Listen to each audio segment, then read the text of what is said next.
विश्व के सभी मेरे साथियों को राजरत्न अम्बेडकर की ओर से जय भीम, नमो बुद्धाय।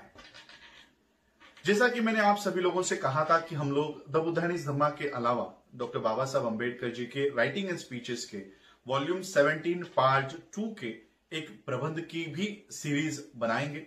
उस प्रबंध का नाम है the Mahars, who were they and how they become the untouchables.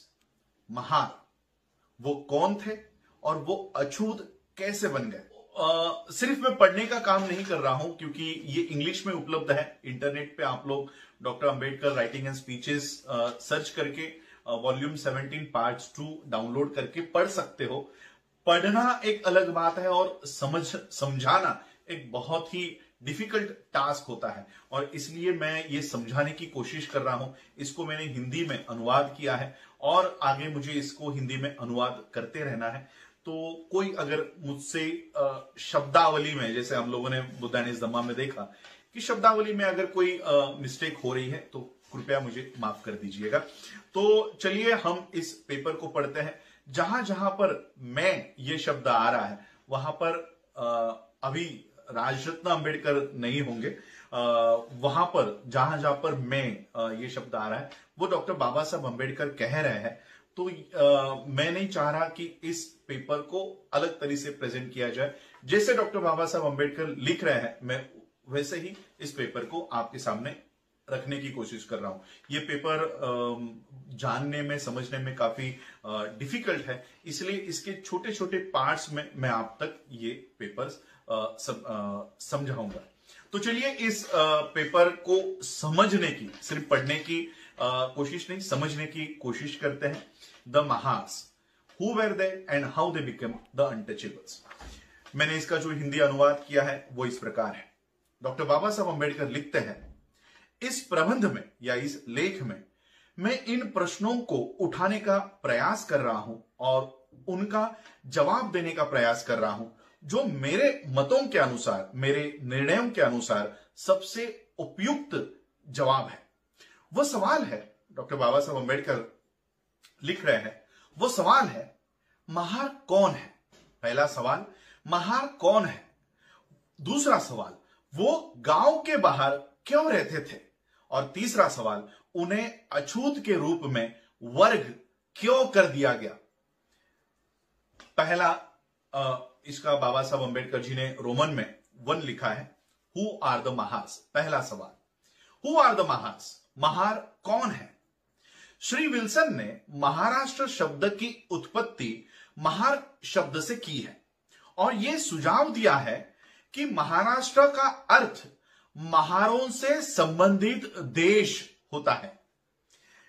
ऐसा माना गया है कि महार शब्द की उत्पत्ति, जैसे गुजरों का देश गुजराष्ट्र हो जाता है, स्वराजों का देश सौराष्ट्र हो जाता है, इसी आधार पर, इसी समानता पर आधारित महार शब्द की इस उत्पत्ति पर 2 अलग अलग आधारों पर आपत्ति जताई गई है। पहली आपत्ति इस दृष्टिकोण पर है, इस विचार पर है कि महाराष्ट्र शब्द का अर्थ महारों का देश नहीं होता, बल्कि इसका अर्थ महान राष्ट्र, महान देश होता है।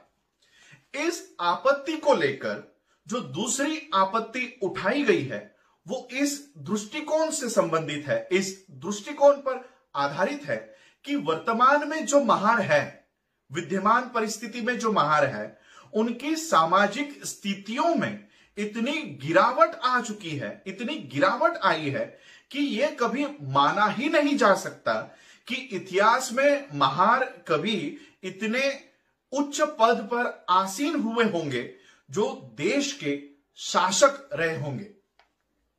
यह मेरा विचार है, डॉक्टर बाबा साहब अम्बेडकर कह रहे हैं कि यह मेरा विचार है कि श्री विल्सन द्वारा प्रस्तुत इस उत्पत्ति के 2 अलग अलग कारणों से मैं मेरा असमर्थन है, असमर्थनीय है। यह मेरा विचार है कि श्री विल्सन द्वारा प्रस्तुत ये उत्पत्ति 2 अलग अलग कारणों से असमर्थनीय है। पहला कारण जो मुझे विल्सन द्वारा सुझाया गया या सुझाव दिया गया उत्पत्ति को अस्वीकार करने के लिए प्रेरित करता है, वो निम्नलिखित शब्दों में मैं प्रस्तुत कर रहा हूं। जाहिर सी बात है कि अगर महाराष्ट्र का मतलब महारों का देश होता है तो स्पष्ट रूप से महार समुदाय बाकी लोगों से अलग प्राचीन काल से अस्तित्व में रहे होंगे और उस नाम से इतिहास में जाने गए होंगे। अब ये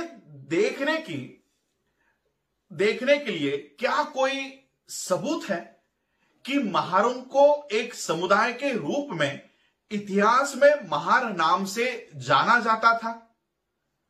अपने आप को बॉम्बे प्रेसिडेंसी तक सीमित रखते हुए तीन प्रमुख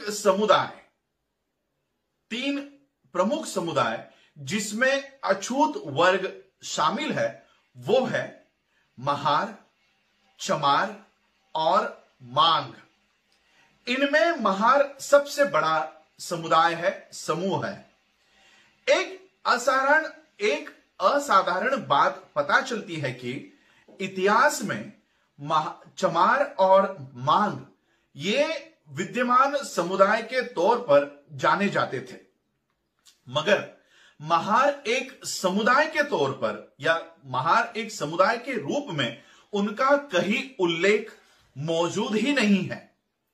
मनु के काल में पीछे जाने पर पता चलता है कि उसने उसके समय में कुछ समुदायों का उल्लेख अछूत समुदायों के तौर पर किया हुआ है। उनमें चमारों का उल्लेख खास तौर पर अछूत समुदाय के तौर पर मनुस्मृति के इस लेखक ने किया हुआ है। मांगों का कोई उल्लेख मनु ने नहीं किया।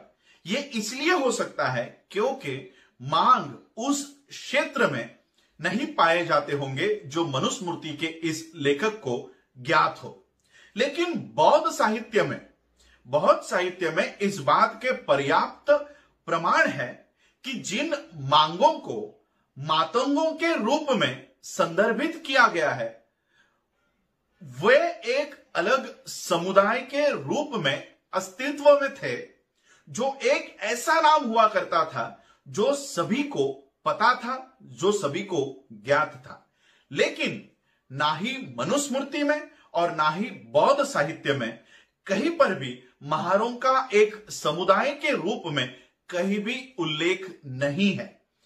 और ऐसा नहीं है कि सिर्फ प्राचीन ग्रंथों में ही महारों का एक समुदाय के रूप में उल्लेख नहीं है, बल्कि आधुनिक स्मृतियों में भी, आधुनिक ग्रंथों में भी और आधुनिक समय के उत्तरार्ध के स्मृतियों में भी महारों का एक समुदाय के रूप में कहीं पर भी उनका उल्लेख नहीं है। वास्तव में मुस्लिम आगमन तक महार शब्द से कोई भी परिचित ही नहीं था। महार शब्द का उल्लेख सिर्फ एक बार ज्ञानेश्वरी, महाराष्ट्र में उसे ज्ञानेश्वरी कहते हैं, ज्ञानेश्वरी में आया है, जो 1100 सदी में पाई जाती है। उससे पहले महार नाम का कोई अस्तित्व ही नहीं है। तो हम क्या माने? बाबा साहब लिख रहे हैं, बाबा साहब सवाल उठा रहे हैं, हम क्या माने? क्या प्राचीन समय में ज्ञानेश्वरी से पहले महार नाम का कोई समुदाय अस्तित्व में था ही नहीं? या हम ये मान ले कि उस समय यह समुदाय तो था, मगर वो किसी और नाम से जाना जाता था। जो भी मामला हो, महार नाम की गैर मौजूदगी ये विल्सन के दृष्टिकोण का भारी विरोध करता है। अगर महार शब्द ज्ञात ही नहीं था, तो वो देश के नाम का आधार होने की संभावना होती ही नहीं है या बहुत कम है।